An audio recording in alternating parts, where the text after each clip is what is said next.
Estamos en tiempos muy lindos. Yo creo que una de las festividades más bonitas dentro del año es la Navidad. No sé para usted, pero una de mis favoritas es la Navidad. Por obviamente el significado, las luces, todo lo que eso conlleva, la celebración familiar. Pero nosotros como cristianos sabemos que hay un propósito más importante y el principal propósito por el que estamos acá incluso, que es la celebración de la Navidad. Y en esta tarde quiero poder con ustedes hablar de una porción que es muy linda y que nos deja varias enseñanzas dentro del nacimiento de nuestro Señor Jesucristo. Y quiero invitarlos de inmediato al libro de Mateo, capítulo 2.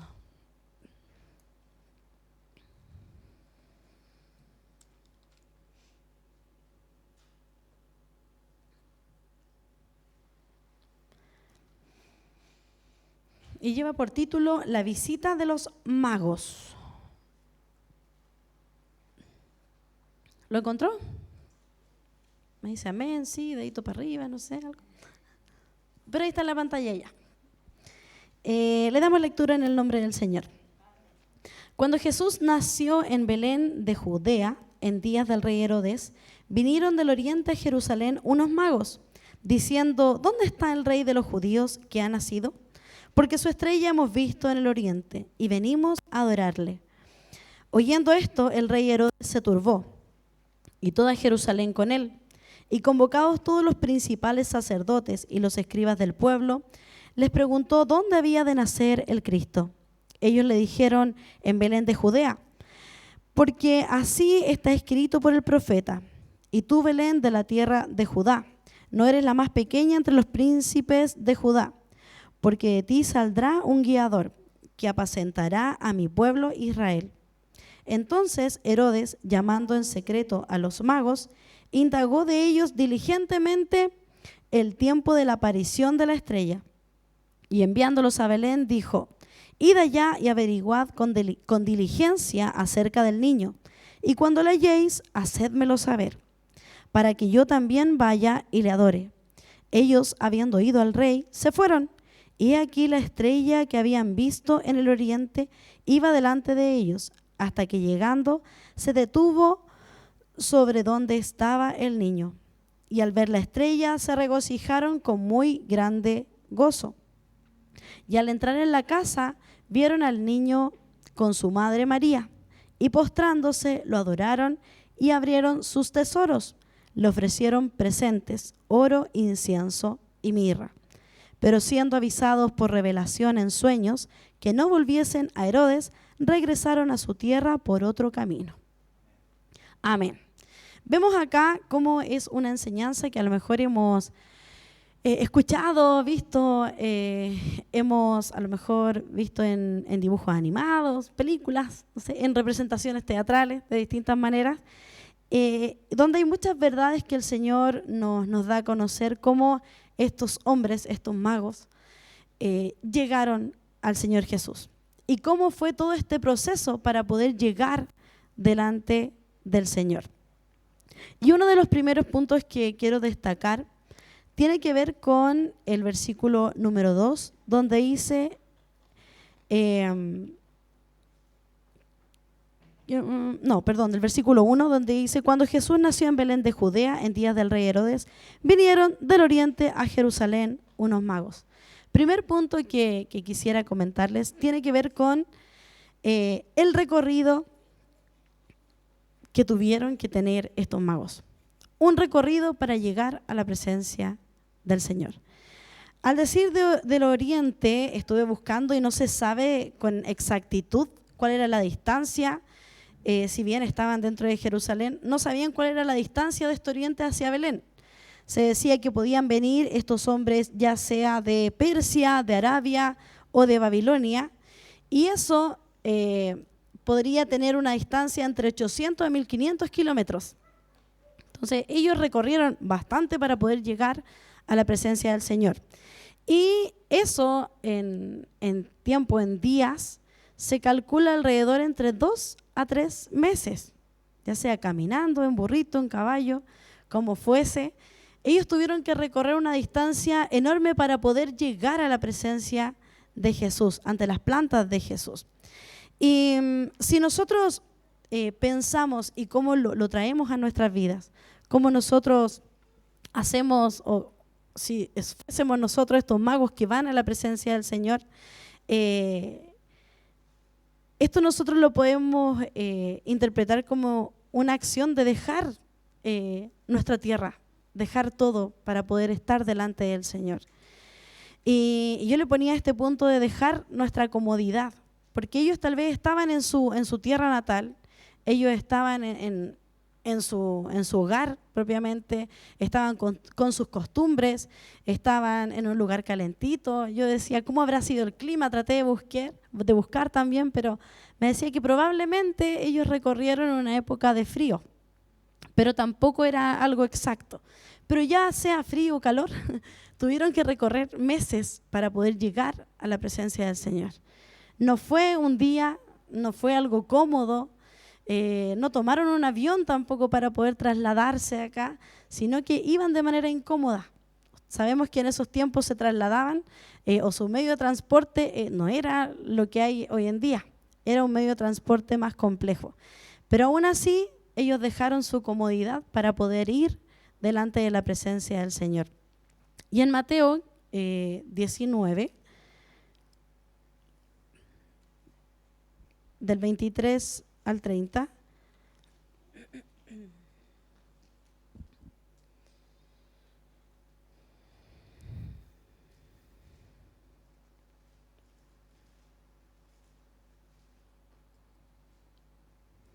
del 27 al 30, perdón. Dice, entonces, respondiendo Pedro le dijo, he aquí, nosotros lo hemos dejado todo y te hemos seguido. ¿Qué pues tendremos? Y Jesús le dijo, de cierto os digo que en la regeneración, cuando el Hijo del Hombre se siente en el trono de su gloria, vosotros que me habéis seguido también os sentaréis sobre 12 tronos para juzgar a las 12 tribus de Israel. Y cualquiera que haya dejado casas, o hermanos, o hermanas, o padre, o madre, o mujer, o hijos, o tierras, por mi nombre recibirá 100 veces más y heredará la vida eterna. Pero muchos primeros serán postreros y postreros primeros. Vemos aquí un ejemplo de cómo Pedro le dice, Señor, yo ya dejé todo. Pero para todo uno a lo mejor no le preguntaría eso al Señor, ¿qué recibo a cambio? Pero aquí él fue sincero, era lo que había en su corazón. Señor igual lo iba a saber. Y él le dice, Señor, ¿pero qué obtengo yo? Y el Señor le dice, si tú eres capaz de dejarlo todo, vas a tener 100 veces más. Y eso también es una enseñanza que tenemos para nosotros mismos. Si somos capaces de dejar nuestra comodidad, también podemos obtener delante del Señor 100 veces más de lo que podemos soñar, como decía la alabanza. Tú me llevas más allá de lo soñado. En el libro de Deuteronomio 31, 7 y 8,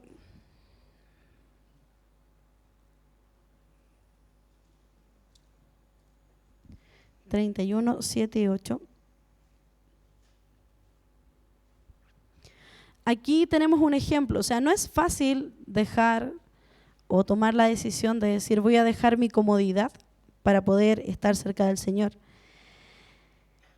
Versículo 7 dice, y llamó Moisés a Josué y le dijo en presencia de todo Israel, esfuérzate y anímate, porque tú entrarás con este pueblo a la tierra que juró Jehová a sus padres que les daría, y tú se las harás heredar.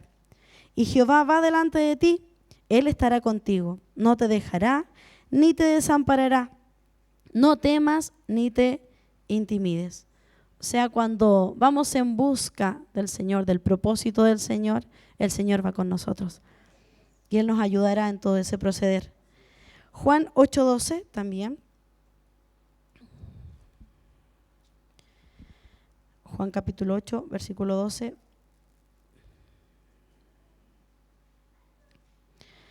Dice, otra vez Jesús les habló diciendo, yo soy la luz del mundo, el que me sigue no andará en tinieblas, sino que tendrá la luz de la vida. O sea, veíamos ahí en la historia que leíamos al inicio, cómo estos magos se guiaron por esta estrella, por una luz. Y cuando habla de la estrella, no dice la estrella o una estrella, dice su estrella nos ha guiado delante de él. O sea, la luz del Señor lo guió. Y para nosotros también tenemos, el Señor es la luz misma que nos guía delante de su presencia. Él mismo, cuando nosotros ponemos nuestro foco en Él, Él mismo es quien nos guía de cómo nosotros podemos llegar delante de su presencia, cómo podemos buscarlo. Y si bien este punto para los magos, tal vez uno dice, tuvieron una revelación, ellos tenían que ir, pero en estos tiempos también nosotros, ya la palabra se nos ha sido revelada, donde el Señor nos dice, búscame, no te alejes, no te apartes, de una u otra manera. Y nuestra vida también debemos adaptarla a las enseñanzas del Señor, a cómo nosotros podemos llegar delante de Él, cómo somos capaces de dejar todo lo que nos impide amarlo. A veces, porque muchas veces se piensa que son solamente las riquezas, pero a veces hay otro tipo de cosas que también impiden nuestra comunión con el Señor, impiden que nos inclinemos delante de su presencia. A veces hacemos cosas quizá para el Señor, pero quizás no nos acercan al Señor, sino que nos acercan a nosotros mismos, a nuestro ego, a lo mejor nos llevan a discutir con alguien, nos llevan a exponernos a situaciones que no nos agradan, pero el Señor quiere que nosotros podamos servirlo con libertad, que podamos llegar a su presencia y que quitemos, que nos despojemos de todo aquello que nos impide adorarlo en libertad. Segundo punto, que está ahí en Mateo 2, versículo 2. Y habla del propósito que tenían estos magos. Si bien ellos recorrieron todo este tremendo camino para llegar delante del Señor, ellos tenían un propósito.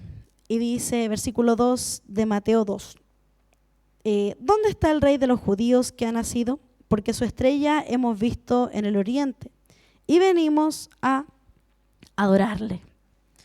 Hay un propósito claro. Ellos nos decían, venimos por si acaso, por si lo encontramos. Ellos sabían a lo que iban.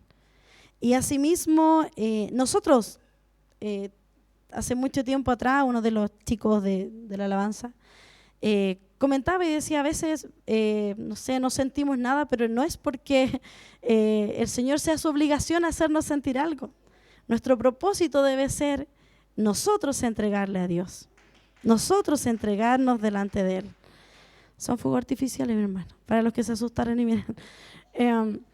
Pero a veces venimos simplemente con el deseo de pedir, Señor, dame esto, Señor, soluciona esto, Señor, estoy pasando por esto. Y a veces si nosotros cambiáramos ese deseo, a lo mejor pudiéramos hacer ese ejercicio y nos diéramos la orden a nosotros mismos, ya solamente voy a hacer oraciones de adoración. O como decía nuestra pastora, ayer en las damas, ese tiempo de gratitud que hubo, que fue muy bonito, poder hacer oraciones netamente de gratitud, de reconocer los atributos del Señor, reconocer quién Él es en nuestras vidas. Y nos cuesta porque sabemos que tenemos necesidad, pero dice la palabra del Señor que Él conoce nuestra necesidad antes que se lo digamos. Él sabe lo que necesitamos. Entonces, sería muy hermoso que nuestro propósito de llegar incluso a la casa del Señor, que nuestro propósito de inclinarnos en nuestra intimidad delante del Señor, sea netamente adorar.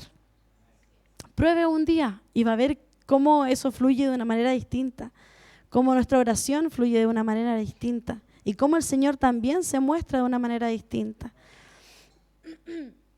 Y ese era el propósito de estos hombres, de estos magos.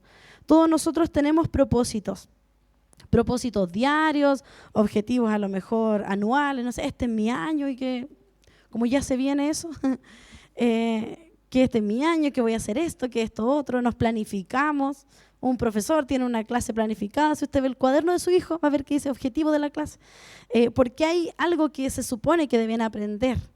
O lo mismo de manera diaria, todos decimos me voy a levantar, voy a hacer esto otro. Nos planificamos. Tenemos un propósito. Lo mismo debiese ser en nuestra vida espiritual. tengo este propósito para este día. Mi propósito de ir a la iglesia es este. Mi propósito de inclinarme en intimidad con el Señor es este. Entonces tenemos que tener un propósito definido, porque o si no, se torna a hacer las cosas por costumbre. Y las hacemos, puede que oremos todos los días, que vengamos a todas las reuniones, pero no tenemos un propósito. ¿Por qué? Porque lo hacemos de manera mecánica. Y debemos tener un propósito. Como decía, estos magos hemos venido a adorarle. Y también habla de adoración en Juan 12, 20, 22.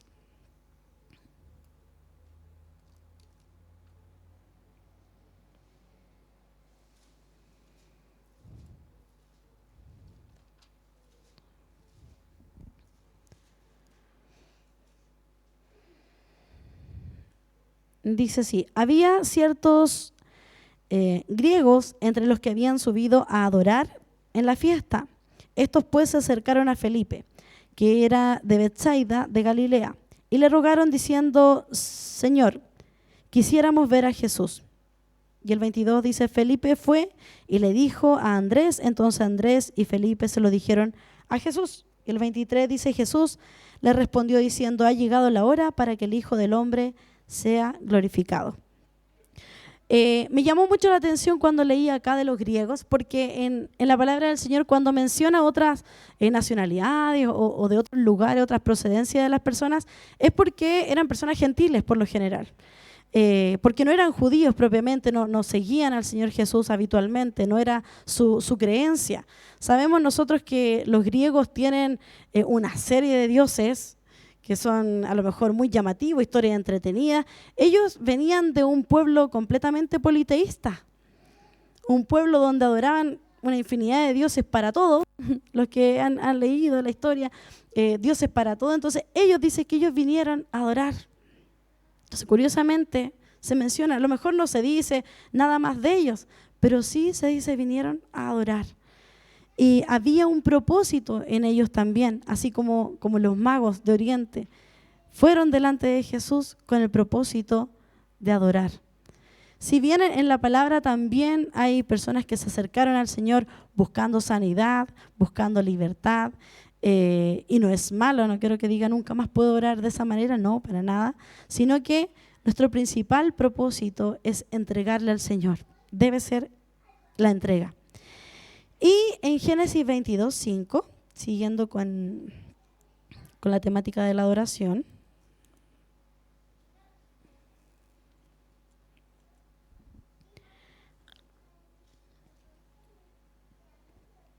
dice, entonces dijo Abraham a sus siervos, esperad aquí con el asno y yo y el muchacho iremos allí y adoraremos y volveremos a vosotros. Leía, la verdad, no sé si es así, por eso le digo que se dice, decían por ahí un comentario, que este era el primer como versículo que hablaba de adoración. No estoy segura, así que no me crea. ¿Ya? Se lo comento por si quiere estudiarlo y leer todo lo anterior para comprobar, me avisa. ¿Ya? Lo vamos a comprobar. Pero sea o no sea, habla aquí de adoración.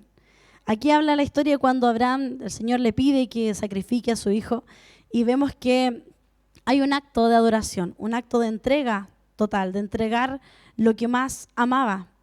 Se lo entregó al Señor. Estaba dispuesto a entregarlo, a sacrificarlo delante de la presencia del Señor.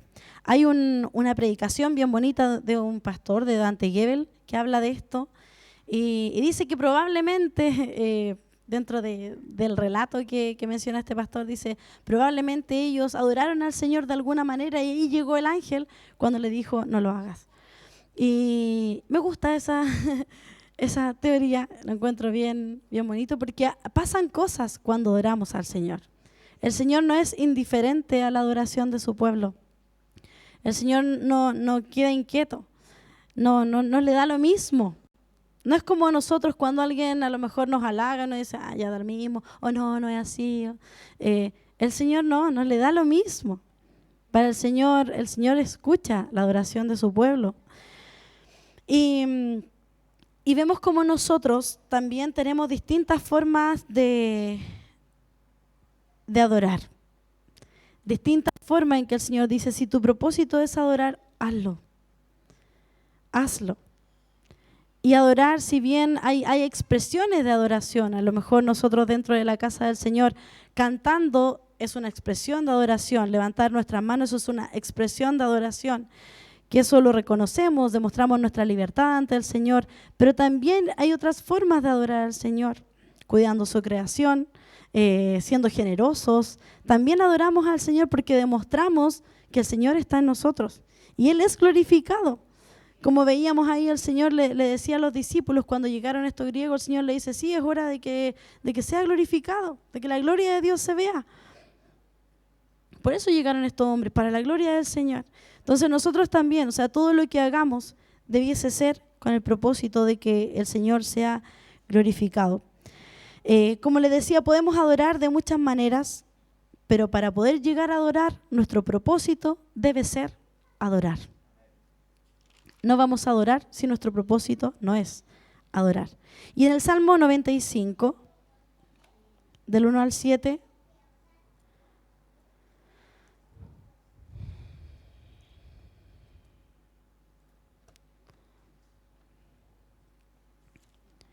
nos da varios ejemplos de cómo podemos adorar al Señor.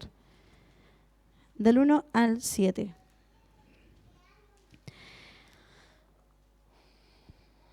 Dice, venid, aclamemos alegremente a Jehová, cantemos con júbilo a la roca de nuestra salvación. Lleguemos ante su presencia con alabanza, aclamémosle con cánticos, porque Jehová es Dios grande y Rey grande sobre todos los dioses, porque en su mano están las profundidades de la tierra y las alturas de los montes son suyas. Suyo también el mar, pues él lo hizo y sus manos formaron la tierra seca. Venid, adoremos y postrémonos, arrodillémonos delante de Jehová nuestro Hacedor, porque Él es nuestro Dios, nosotros el pueblo de su prado y ovejas de su mano. Nos dice, podemos hacerlo cantando, con júbilo, con alegría.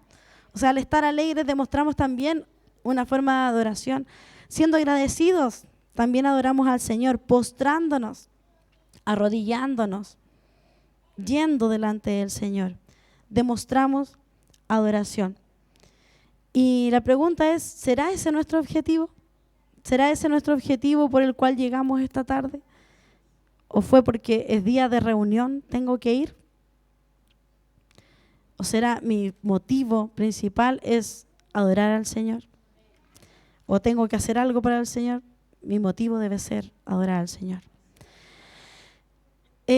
Otro punto. El Mateo también nos mencionaba, si bien estos hombres, estos magos recorrieron, tenían un propósito claro, aparece Herodes. Y dice que Herodes comenzó a indagar qué iban a hacer estos magos, para dónde iban, con el objetivo de dar muerte a Jesús. Ese era su motivo, de hacer desaparecer a este rey que lo suplantaría, que gobernaría todo. Y aquí Herodes representa la oposición, una oposición para cumplir el propósito de Dios. O sea, si Herodes eliminaba a Jesús, ellos no iban a poder adorar. ¿A quién iban a adorar? Si ese era el propósito de estos hombres. Y cuando nosotros queremos adorar al Señor, siempre hay oposición. Siempre algo pasa que va a querer ahí opacarnos o que va a querer hacer cualquier cosa que no sea lo que el Señor quiere. Y podemos entender que ese no es el propósito de Dios. No es el Señor quien hace esas cosas. Como que sale. No es el Señor quien hace esas cosas, sino que hay otro que está pendiente de eso. 1 Pedro 5:8.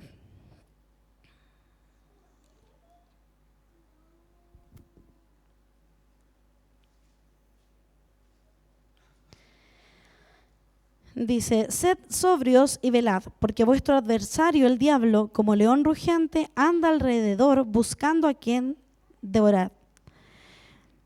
Y el 9 dice, al cual resistid firmes en la fe, sabiendo que los mismos padecimientos se van cumpliendo en vuestros hermanos en todo el mundo. El propósito del Señor no es que estemos mal, y eso lo tenemos que saber. Si bien el Señor permite ciertas situaciones, así como lo que ocurrió con Job, El propósito de Dios es nuestro bienestar. Él tiene pensamientos de bien para con nosotros, no de mal. Él no quiere lo malo para nosotros. Quien sí desea lo malo es Satanás. Y eso tampoco lo podemos minimizar o decir, no, a nadie le importa. No, no, hay alguien que quiere que no estemos bien. Hay alguien que quiere que estemos amargados, hay alguien que quiere que tengamos rencor, hay alguien que quiere que estemos tristes, hay alguien que realmente quiere la destrucción de nuestra alma. Dice su palabra que Él vino a robar, matar, a destruir. No vino solamente a hacer daño, sino que a destruir. Y a veces nosotros decimos, no, a mí no me pasa nada. Pero sí, es así de sencillo. O sea, si no estamos con la cobertura del Señor, estamos expuestos. Estamos completamente expuestos. Y debemos buscar la cobertura del Señor. Porque lo que dice Santiago 4, 7 y 8 es clave. Santiago 4, 7 y 8 dice, someteos pues a Dios, resistid al diablo y huirá de vosotros. Acercaos a Dios y Él se acercará a vosotros. Pecadores, limpiad las manos y vosotros, los de doble ánimo, purificad vuestros corazones. O sea, hay un enemigo que quiere destruirnos, pero hay una forma de nosotros protegernos. Y esa forma es buscando más a Dios. Y sabemos que cada vez que queramos buscar del Señor va a haber oposición, pero esa oposición se vence siguiendo buscándolo, sin desistir de esa acción. Y Deuteronomio 1, del 28 al 30.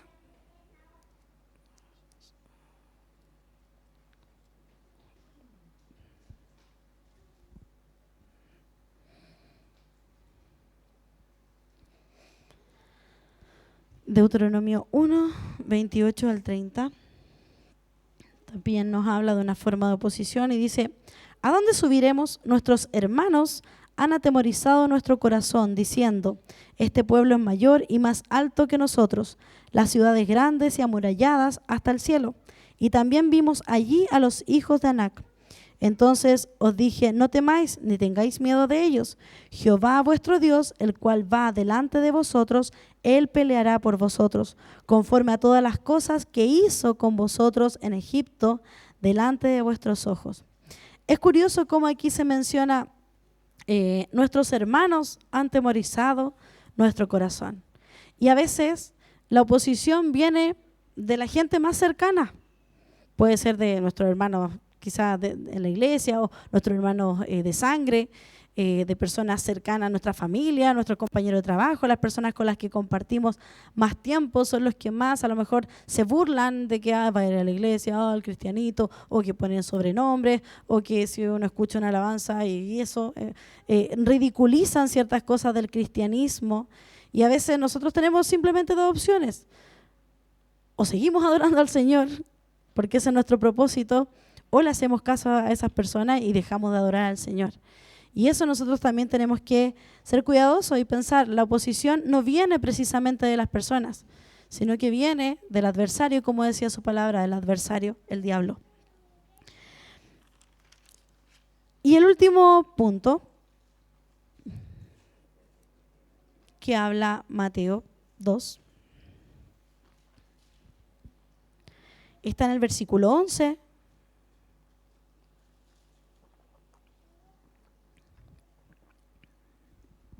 Mateo 2, 11. Y dice, y al entrar en la casa, vieron al niño con su madre María, y postrándose lo adoraron, y abrieron sus tesoros. Le ofrecieron presentes, oro, incienso y mirra. El cuarto punto, yo quise destacar el punto de que abrieron sus tesoros. En la tarde, cuando mi hija me preguntaba de qué iba a predicar, yo le empecé a decir todo. Y ella es mi principal auditora. y me decía, sus tesoros. Y ella como que quedó sorprendida, me decía, o sea, eran cosas de ellos. Me decía, era algo personal, me decía, era como lo que ellos más querían. Y yo le dije, eso, precisamente. y pude destacar quiero destacar eso, porque habla de sus tesoros. Si bien nosotros sabemos que aquí hay estos tesoros dentro, está lo significativo, el oro, el incienso, la mirra, que el oro representaba el reinado del Señor, el incienso, la adoración, la mirra, la muerte del Señor. Todos estos dicen que eran sus tesoros, tesoros de estos magos. No era cualquier cosa que ellos trajeron. Vamos a llegar a esto porque significa tal, no. Sino que hay una palabra clave, sus tesoros. Y nosotros también podemos pensar, o sea, ¿cuáles son nuestros tesoros que nosotros podemos poner delante de la presencia del Señor? ¿Qué es lo que yo más amo, lo que es más significativo para mí, que yo podría entregar al Señor en esta Navidad, en su cumpleaños? ¿Qué podría entregar? A lo mejor es mi familia reunida y yo la presento delante del Señor. Es un tiempo, no sé, un cántico, porque me encanta a lo mejor cantar, alabar de esa manera. Eso se lo voy a entregar. Mi tesoro es quizás lo que hago es cocinar y voy a cocinar algo rico y voy a bendecir a alguien con eso. ¿Cuál es el tesoro que nosotros podríamos entregarle al Señor? En el libro de Lucas 12:34,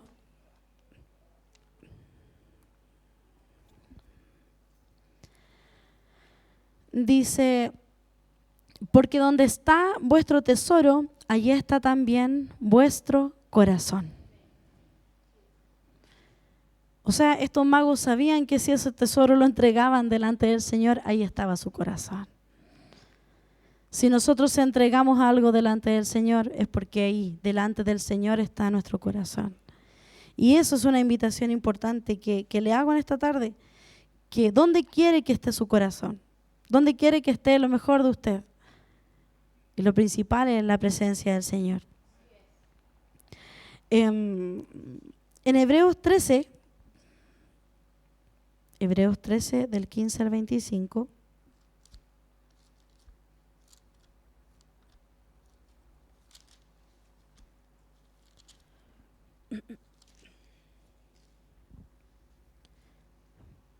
al 19, perdón. Dice, así que ofrezcamos siempre a Dios por medio de Él sacrificio de alabanzas, es decir, fruto de labios que confiesan su nombre. Y de hacer bien y de la ayuda mutua no nos olvidéis, porque de tales sacrificios se agrada a Dios. Obedeced a vuestros pastores y sujetaos a ellos, porque ellos velan por vuestras almas, como quienes han de dar cuenta, para que lo hagan con alegría y no quejándose, porque esto no os es provechoso. Orad por nosotros, pues confiemos en que tenemos buena conciencia, deseando conducirnos bien en todo. Y más os ruego que lo hagáis así, para que yo sea restituido más pronto. Vemos cómo hay formas también de entregar tesoros, dando gracias al Señor por lo que Él puso en nuestras vidas. Dando gracias, haciendo el bien, obedeciendo, orando, intercediendo por los demás. Es una forma de entregar tesoros delante del Señor. Mis hermanos, es un tiempo muy bonito de Navidad. Y es un tiempo donde nosotros también debemos tomar la decisión, como lo hicieron estos pastores, de ir delante del Señor. Tal vez hay algo que vamos a tener que recorrer, una oposición que vamos a tener que enfrentar. Pero si tenemos un propósito claro, que es la adoración, no nos salgamos de ese propósito y lleguemos delante del Señor y ofrezcamos en este tiempo aquello que tenemos para dar al Señor en adoración. Cierra sus ojos y ora.